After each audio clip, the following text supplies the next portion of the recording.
Good morning, I'm back, and I'm holding a hot cup of Joe, fresh from Rocky Mountain Roastery. You ever drink your coffee there? Oh, always. It's incredible. You know, those guys kill it. They do a great job. They have a lot of great food and drink options. They're very organic, very herbal, and I'm a decaf drinker from time to time, and they even decaf their coffee beans the natural way, not the chemical way, so I can always appreciate that. But it's a great atmosphere. If you need to get your skis tuned, drop them off at Backcountry Joe's and hop over for a cup of Joe and fire it up for the ski day. So they also have a meeting space and free Wi-Fi. Throwing that out there, so that's my plug.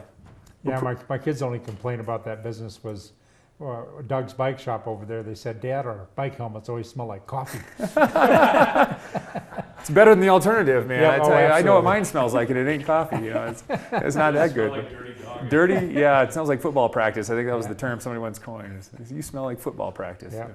But yeah, Rocky Mountain Roastery is another great Fraser business right there next to Murdoch. So we got a nice little thing, and that plaza's been filling in nicely. Yeah, you know, it really has. A lot of vacancies have been kind of around Fraser for a while. It's been fun to see businesses are coming in, and so hopefully that trend continues.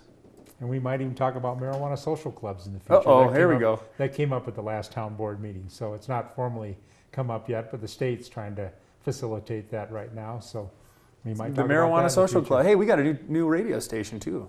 I don't think there was a Bucket of Blood Saloon in Fraser, and I don't think the Marijuana Social Club will take on that The name. Bucket of Blood Saloon. Maybe a bucket of Cheetos. That's a conversation for the next time you're on. That's going to be a good one. Nicholas. Yeah. Oh, with Tim. Yeah, I don't know about that. Put him on with Emily. No, I'm just kidding. But so yeah, the new radio station. Have you tuned in? Is it 88? Yeah.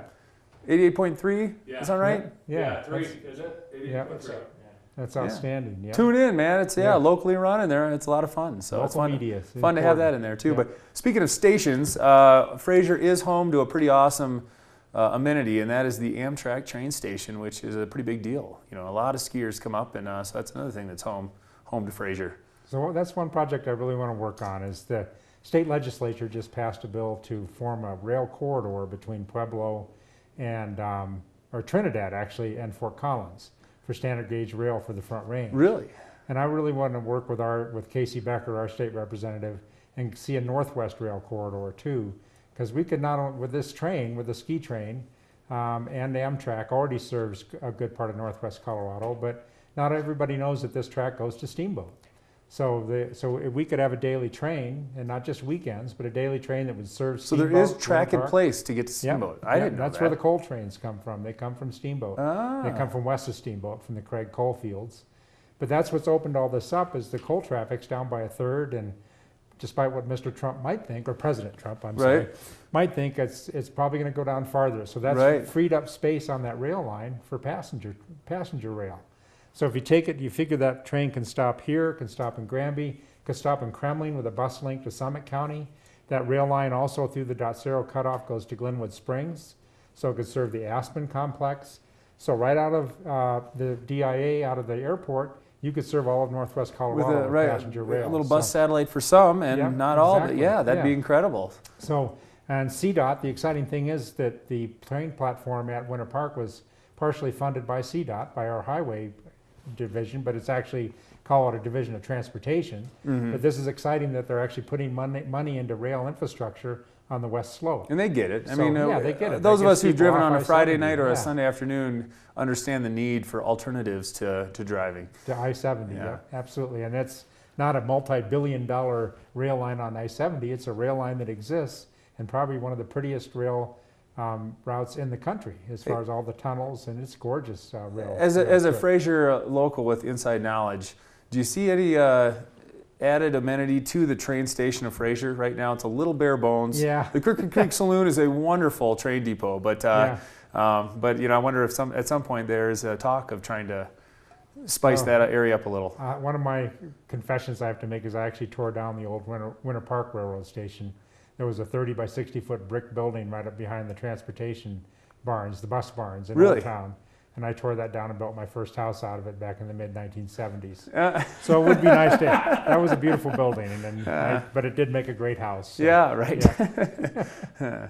All right, transportation, it's been a big year. Locally, I think it was, I can't remember if it was last year, April, when we switched to a public bus system. Yeah, absolutely. That's just an outstanding.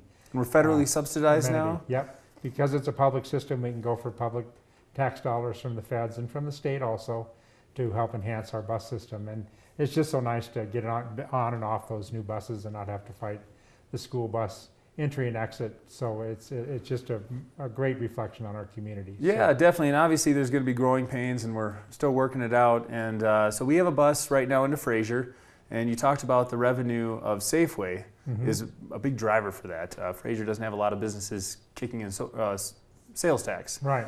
And so right now a lot of it comes from Safeway. Now, there's a lot of residents in that area, but not a lot of them aren't in Fraser. Is that correct? Right. It's basically just Safeway.